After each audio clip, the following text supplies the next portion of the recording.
Hello दोस्तों, स्वागत है आपका हमारे नेहा कैंडलस्टिक चार्ट चैनल पर।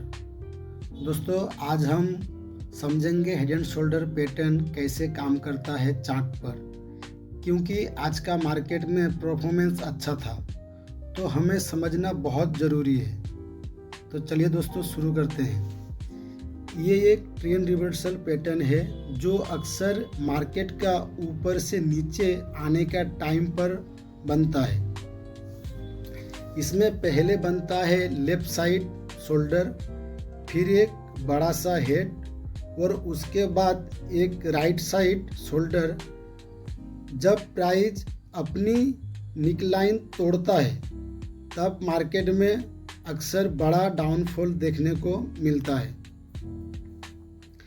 इसका उल्टा पैटर्न होता है इनवर्स। इनवर्स का मतलब हमेशा उल्टा, ऑपोजिट डायरेक्शन समझा जाता है। हेड एंड शोल्डर जो अक्सर बुलिश सिग्नल देता है, मतलब मार्केट ऊपर जाने का चांस बढ़ जाता है। लेकिन एक बात हमेशा याद रखिए, सिर्फ पैटर्न देखकर ट्रेड मत कीजिएगा। वॉल्यूम और कंफर्मेशन कैंडल जरूर चेक कीजिए।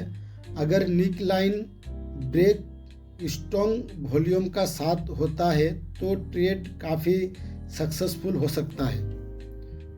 तो दोस्तों, हेड एंड शोल्डर पैटर्न एक पावरफुल टूल है ट्रेंड रिवर्सल समझने के लिए। दोस्तों, आज के लिए इतना। मिलते हैं नेक्स्ट वीडियो में, सीखेंगे ये निक लाइन क्या होता है।